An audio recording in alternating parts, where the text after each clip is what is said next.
대한민국 아니 우주 최고의 농객 진중건 교수와 함께했습니다. 고맙습니다.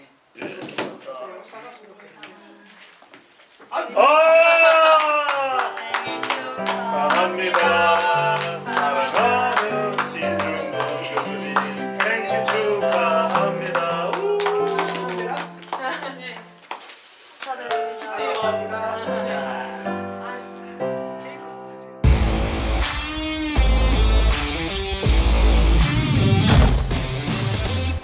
부산 북갑으로 가봐야 될 것 같습니다. 하정우 AI 수석이 청와대에 사표를 냈다라는 소식이 전해지고 있고 부산 북갑 출마를 뭐 거의 확정 지은 것으로 보입니다.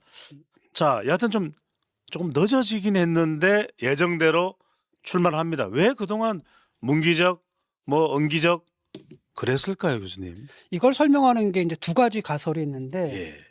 첫 번째는 약속 대련설이에요. 그러니까 어차피 출마를 할 텐데 그러기 위해서는 인지도를 좀 높여야 되잖아요. 그래서 청와대와 당에서 서로 인재를 뺏어가는 듯한 모습을 연출함으로써 예. 지금 사실 뭐 부산 북갑에 내려가면은 하정우가 누군지 모르거든요. 예. 그 영화배우 아니야? 뭐 이렇게 얘기하는 상황이죠. 그러는 가운데 어떤 메시지를 던진 거냐면 이 사람은 당에서도 원하고 청와대에 대해서도 원하는 인재다라는 인상을 주기 위해서 벌인 일종의 약속 대련이다. 그러니까 인지도를 끌어올리기 위한 계산된 활동이었다. 이런 설이 하나가 있겠고요. 예. 두 번째는 약간 명청 갈등설 비슷한 겁니다. 청와대에서는 잡으려 한 거거든요. 왜냐하면 AI 수석이고 국가전략상 AI가 굉장히 중요하잖아요. 그렇게 영입한 인재인데 이걸 당에다 뺏기느냐라는 거예요. 네. 근데 당에서는 이제 선거를 치러야 되니까 끌어가려고 하지 않습니까? 그래서 대통령이 뭐라 그랬습니까? 흔들리지 말라고 작업을 거는 것 같은데 흔들리지 말라고 공개적인 자리에서 얘기까지 했단 말이죠. 근데 반면에 이제 당에서는 뭐냐 정청래는 계속 접촉을 해가지고 흔들면서 심지어는 뭐 8부 능선을 넘었다 다 됐다라고까지 얘기를 했던 거고 그 가운데서 듣자 하니까 청와대에서 상당히 좀 불쾌했다 이런 얘기까지 들리거든요. 예. 그래서 그러니까 본인은 보니까 저는 뭐 지난번에도 얘기했듯이 본인은 굉장히 나가고 싶어 해요. 그랬는데 일단 당 대통령이 뭐 공개석상에서 작업을 걸더라도 흔들리지 말라라고 얘기를 했거든요. 그러니까 어쩔 줄 모르는 거예요. 나가고 싶은데 대통령을 좀 말리는 양수니까 대통령의 뜻이 뭐지 헷갈리니까 얘기를 못하고 그런 가운데 실언이 나와버린 거거든요. 내가 출마할지 안 할지는 대통령 뜻에 달려 있다. 근데 그러는 순간에 이제 정치를 처음 한 초보죠. 만약에 근데 그게 사실이라면 이게 선거법 위반이 되는 거잖아요. 그렇죠. 그러니까 그때 청와대 또 비서실 강훈식 비서실장까지 나서가지고 후보가 어디 나가는지 안 나가는지는 참모가 어디 나가는지 안 나가는지는 그 자신이 결정할 문제지 대통령이 개입할 문제다라고 하면서 손을 딱 건 거예요. 그래서 내가 볼 때는 하정우 본인이 출마할 의사가 욕망이 굉장히 강해요. 엄청나게 강한데요. 근데 대통령이 막 말리니까 못했던 겁니다. 예. 그런 거에서 미적미적 거리다가 결국은 어떻게 된 거냐면은 방송 나가는 것도 보게 되면 그렇잖아요. 방송에 나가서는 안 나갈 거다 이렇게 얘기를 하고 그런데 꼭 뭡니까? 그래서 나갈 거냐 안 나갈 거냐 또 단적으로 얘기해라 라고 또 얘기를 못 해요. 자꾸 여지를 줍니다. 항상 여지를 남겨놨거든요. 예. 그건 뭐냐면 나는 나가고 싶다라는 거예요. 그러다가 결국은 어떻게 된 거냐면은 이제 부산 선거판이 너무 커져 버렸어요. 한동훈이 딱 출마를 하면서 부산에서 지금 한동훈 바람이 불어버렸거든요. 그러니까 여기가 그 여당으로서는 절대 뺏겨서는 안 되는 지역이 되거든요. 하정우가 안 나오게 되면 일단 전제수가 뭐예요? 선거 전략에 일단 차질이 생기는 데다. 예. 만약에 부산 북갑을 갖다 뺏겨버리게 되면 설사 지방선거에서 압승을 한다 하더라도 압승의 의미가 확 퇴색할 수밖에 없거든요. 굉장히 중요한 선거가 돼버린 겁니다. 그래서 계속 군불막 떼우고 이게 원래 후보 본인한테는 안 좋은 거잖아요. 그럼에도 불구하고 이러는 가운데 이미 하정우가 안 나가면 안 될 상황까지 온 것 같아요. 그래서 청와대에서 마지못해서 대통령이 이제 마지못해가지고 그래 나가라 이렇게 얘기를 한 것 같습니다. 왜냐하면 예. 부산에서 지금 부울경에서 격차 계속 줄어들고 있거든요. 거기다 만약에 북갑에서 만약에 패배까지 해버려요. 그럼 굉장히 타격이 큰단 말이죠. 그러니까 거기서 승리할 수 있는 후보 자기들이 볼 때는 하정우거든요. 그러니까 그 청와대 당에서도 그렇고 청와대에서도 처음에는 부정적이었다가 이제는 할 수 없다. 이미 기정사실화됐다. 할 수 예. 없이 나가라라고 해서 허락을 해준 게 아닌가. 저는 그렇게 생각을 하게 되는 겁니다. 예. 교수님 말씀대로 부산 상황이 심상치 않습니다. 민주당으로서는 바로 이 전재수 민주당 부산시장 후보가 그토록 자신의 고등학교 후배인 하정우를 원했다는 이야기가 나오고 있습니다. 그래서 일각에서는 전재수 민주당 후보가 정우야 네가 나온나 형아 힘들다 형님 가겠습니다 정우 갑니다 뭐 이런 식이 됐지 않겠냐는 이야기가 나오고 있는데 정청래 대표는 하정우는 부산 북갑의 안성맞춤형이다. 지금 하정우 이 수석뿐만 아니라 따지고 보면 김병욱 정무수석은 성남시장 후보로 또 전은수 대변인은 지금 아산, 충남 아산 강훈식 비서실장의 지역구로 나간다는 상황이 지금 속속 들어오고 있습니다. 민주당이 왜 이렇게 청와대 참모를 원하는 요즘 까닭이 있을까요? 따지고 보면은 정청래 대표는 이른바 친명 이 부각이 좀 껄끄러울 수도 있을 텐데 말입니다. 그쵸. 근데 어차피 근데 이번 경우에도 이 게임에서도 결국 누가 이긴 겁니까? 정청래가 이겼어요. 오, 그러니까 김용도 불출마하기로 했지 않습니까? 예, 그것도 사실 누가 이긴 거예요? 정청래가 이긴 거거든요. 그러니까 항상 뭔가 갈등이 생기잖아요. 그렇게 예. 되면 승리는 누구예요? 정청. 정청래 승리로 항상 귀결되고 이번 경우에도 좀 마찬가지라고 보거든요. 사실은 하정우는 뭐 당에서 원하기 전에 일단 전재수가 픽한 거예요. 전재수가 픽한 거고 전재수가 자기 선거를 위해서 러닝메이트가 필요하잖아요. 그 러닝메이트로 선택한 게 바로 하정우였습니다. 그럼 왜 그러느냐? 몇 가지 이유가 있는데 첫 번째는 지금 대통령 지지율이 60에서 70% 사이로 오가고 있거든요. 그러니까 하정우는 청와대에서 이랬지 않습니까? 라고 하니까 그러면은 대통령 지지율을 자기 선거에 그대로 반영할 수가 있다라는 겁니다. 그렇게 되면 어떻게 돼요? 대통령과 함께 일했던 사람, 그 다음에 저쪽은 어떻게 됩니까? 장동혁 국민의힘 후보. 이런 구도로 선거를 치르자 이렇게 생각한 겁니다. 그러니까 예. 선거 구도상 자기가 원하는 선거 구도를 짜기 위해서는 하정우가 필요했던 거죠. 하정우 같은 인물이. 그리고 하정우는 어떠냐면 일단은 이미지 메이킹 할 때도 참 좋거든요. AI. 일단은 젊어요. 그러니까 뭔가 세대가 교체된다는 이게 이미지를 줄 수 있고 그다음에 이제 AI 즉 챗GPT 어쩌고 저쩌고 하면서 뭔가 미래의 첨단 산업과 연결된 그래서 미래 비전 뭐 이렇게 연결할 수가 있거든요. 예. 이 두 가지 때문에 사실은 하정우를 갖다 픽해가지고 당에다 요청을 했고 그래서 당에서 설득을 해가지고 흔들어서 결국 나오게끔 만들었는데 이거 생각해 보세요. 그때 이제 조국이 왜 못 나왔는지 알 수 있겠죠. 만약에 거기에 조국이 들어가 봐. 선거 구도가 완전히 망가지거든. 완전히 망가지게 되는 겁니다. 그래서 조국을 긋고 말려가지고 못 나오게 했던 거고, 그로써 사실은 전재수가 원하는 선거 구도가 좀 짜여진 겁니다. 그런데 문제는 뭐냐면 이 하정우가 북구갑에서 이제 선전을 좀 해주면은 예. 선전을 해주면 이제 시너지 효과가 나는 거고, 만약에 북구갑에서 그 정착을 잘 못해가지고 한동훈한테 밀리거나 이러면 사실 시너지 효과가 이제 반감되는 역효과가 날 수 있겠네요. 그래서 나중에 또 나름대로 리스크도 좀 있습니다. 왜냐하면 첫 번째는 북구갑 지역이 뭐냐면 AI랑 전혀 상관없는 지역이거든요. 그러니까 자기가 갖고 있는 AI로 특화되어 있는 이 부분을 지역 공약하고 이렇게 매치시킬 때 이게 잘 매치가 잘 안 될 겁니다. 아마 그래서 그 지역 공약 같은 경우는 전재수가 많이 짜줄 거라고 생각을 해요.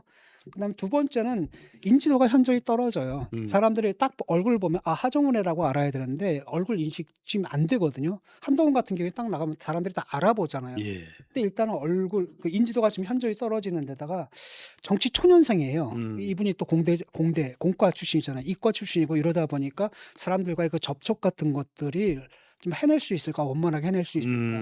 왜냐하면 이제 기술하고 인간이잖아요. 그런데 뭐 문과 쪽이나 이런 쪽이라고 한다면은 오히려 이제 학문 자체가 그러니까. 그런데 기술을 전공했고 그다음에 정치 경험 하나도 없는 사람이 갑자기 지역구로 내려가서 그 보병이 된 거거든요. 원래는 이제 이쪽 엔지니어들은 보통 딴 쪽이잖아요. 그런데 이게 보병으로 내려가 가지고 얼마나 잘해주느냐 이 문제가 있습니다. 예. 예를 들어서 조국 같은 경우 한번 보세요. 굉장히 힘들어하잖아요. 대학 교수만 하다가 나가니까 좀 안쓰러울 정도거든요. 이만하게 자기 이름만 조국 써가지고 플래카드 들고 그 도로 한바닥 서가지고 지나가는 차한테 이렇게 인사를 하고 있더라고요. 평택을입니다. 평택을 해서 그래서 요번에 그 한동훈 후보 같은 경우는 굉장히 정착을 좀 잘한 것 같거든요. 예상외로 못할 줄 알았는데 엄청나게 살갑게 다가가고 이런 거 있지 않습니까? 그래서 이런 부분들이 아직은 검증이 좀 안 됐잖아요. 이런 리스크가 있는 거고 그다음에 이 선거가 이게 너무 커졌어요. 너무 커지다 보면은 한동훈한테는 어떻게 보면 하정우가 나오는 게 그 불리한 측면일 수도 있죠. 예. 또 다른 한편으로는 뭐냐면 항상 리스크가 크면 뭐가 커지는 겁니까? 리턴도 크거든요. 만약에 이기면 어떤 일이 생기느냐 한번 생각해 보세요. 일단은 이재명을 이긴 거예요. 이재명과의 싸움이 돼 버렸거든. 예. 그다음에 두 번째는 정청래와 싸워서 이긴 거예요.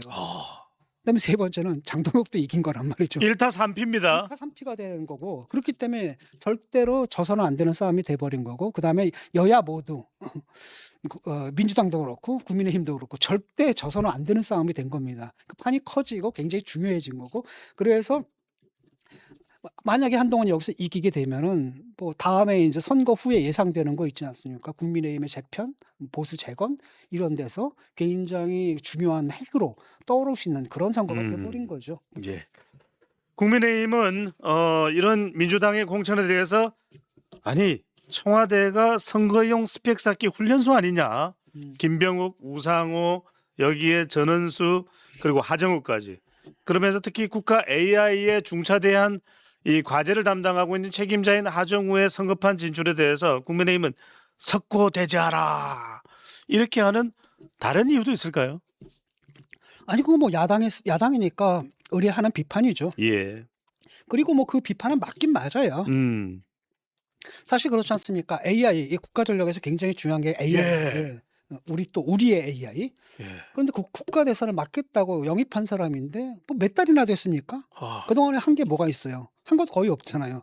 그런 상황에서 그걸 버려놓고 국가 대사를 버려놓고 지역구 따먹겠다고 밑으로 내려가는 거 누가 봐도 별로 안 좋죠. 예. 그러니까 원래는 어떻게 되냐면 거기서 참모로 일해가지고 어느 정도 성과를 낸 다음에 그걸 갖고 당에 내려가서 정치인으로 변신한 다음에 그 다음에 출마하는 게 왜 정석이잖아요. 근데 지금 선거 구도를 짜느라고 급하게 지금 차출돼서 간 게 사실상 별로 보기는 안 좋고 원칙에 좀 어긋나는 측면은 있지만 뭐 그렇다고 해가지고 본인이 나오겠다는데 헌법상의 권리인데 예. 이걸 뭐 뭐라고 하는 건 좀 우습다는 생각도 좀 들어요. 아. 사실 정리하자면은 원칙은 아니다. 그렇다고 해서 나오지 말라. 또 비난할 사안까지는 아니다. 이렇게 보는 게 좋을 것 같습니다. 예. 이런 비난이 나오는 배경에는 아마도 그만큼 국가 이 AI 과제가 중요하고 그것을 담당할 수 있는 시선을 끌었던 인물이 하정우였는데 하정우 빠지면 말 그대로 유명무실되는 거 아니냐라는 지적이 나옵니다. 자, 여하튼 부산 북갑은 이제 전국의 초미의 관심사가 된 지역구가 됐습니다. 자, 한 여론조사가 있습니다. 뉴스토마토 의뢰로 미디어토마토가 지난 이 4월 24일, 25일 실시한 802명 대상 북구갑 거주자 대상인데요. 이 전화조사를 실시를 했습니다. 지지율은 하정우 35.5%, 한동훈 28.5%, 박민식 26%. 자, 교수님 이걸 보면은 일단 이 하정우 다음이 한동훈, 박민식인데 한동훈과 박민식을 합하면 50이 넘습니다. 어떻게 봐야 될까요? 그렇죠? 이건 뭐 3파전으로 가게 되면 역시 하정우한테 유리한 거고 민주당 후보한테 유리한 거고 예. 그다음에 국힘 같은 경우에 이제 표가 분산돼 가지고 낙선할 가능성이 커졌다라는 걸 의미하는 거죠. 그럼에도 불구하고 일단은 이 그 여론조사를 한 달 전 여론조사랑 한번 비교를 해보잖아요.